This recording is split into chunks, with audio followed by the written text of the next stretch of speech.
Merhabalar, difüzyon filtrelere ilgi duyuyorsanız doğru videodasınız. Zira bu videomda Kent incelemem için bana gönderdiği White Mist filtresine yakından bakıyoruz. Buraya dikkat, White Mist filtresi iki ayrı modelde bulunuyor ve bunlar uygun fiyatlı model olan Nano K serisi ve daha profesyonel işler için tasarlanan Nano X serisi. Elbette bu videomda her iki modele ait görselleri de paylaşıyor olacağım gibi aynı zamanda Black Mist filtresi ile de bazı karşılaştırmalarım da olacak. Yani bu videom her ne kadar genel bir White Mist filtre incelemesi olsa da aynı zamanda Black Mist filtre ile de karşılaştırmaları bulabilirsiniz. Dediğim gibi difüzyon filtresi arayışında ya da ilgi duyuyorsanız doğru kanalda ve videodasınız. White Mist filtre nedir? Önce ona bakalım isterseniz. Bildiğiniz üzere Black Mist filtreler görüntüdeki siyah ve tonlarını koruyarak yalnızca daha parlak kısımları dağıtıyordu. White Mist ise parlaklık yanında başta kontrast olmak üzere açık tonları da dağıtmak ve yumuşatmak üzere tasarlanan bir difüzyon filtresi. Yani Black Mist filtresi ile yakaladığınız masalsı görüntüye karşın bu White Mist filtresi ile de daha böyle ne bileyim rüyada gibi bir efekt yakalayabiliyorsunuz. Bu efekti en iyi derecede alabilmek için de haliyle aydınlık ortamlar ya da ışığın direkt kameraya vurması gerekiyor. Zaten örneklerden de görüyor olmalısınız ki ya da görecek olmalısınız ki White Mist filtresi ile ışık ve ışık yansımaları tavan yaparak sizleri direkt bir hayal alemine taşıyor.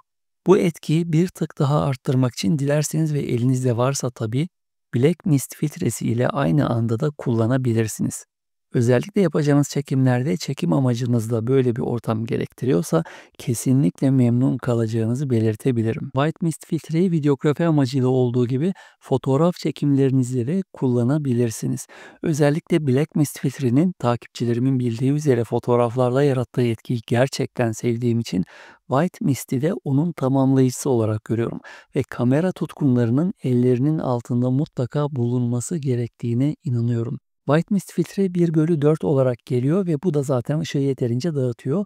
Bu dağılımı en iyi yakalayabilmek için az önce bolca ışık gerektiği ve bir de direkt kameraya vurması gerektiğini belirtmiştim.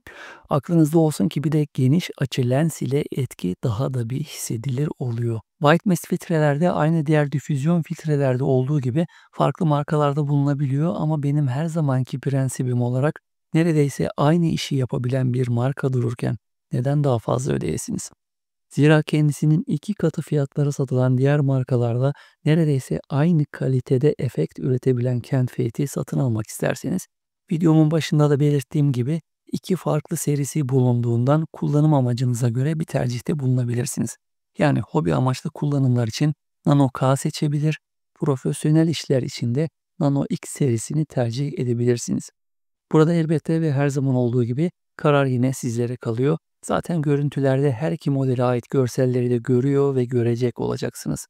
Nano K modelinin de kamerama oldukça yeterli olarak yansıtını söyleyebilirim. Yalnız şu anda bu izlemiş olduğunuz görüntüde Nano X serisi White Mist ile çekiliyor. İndirim kodunu şu an ekranda görüyorsunuz ve açıklama bölümüne de indirim kodu ile birlikte linkte bırakıyor olacağım. Dilerseniz değerlendirebilirsiniz. Şimdi sizleri örnek görüntülerle baş başa bırakmadan önce izlediğiniz için çok teşekkür ederim. Kanalıma destek olmak isterseniz abone olabilir, beğeni bırakıp videolarımı da paylaşabilirsiniz. Diğer videolarımda görüşmek üzere diyorum. Sağlıkla kalın.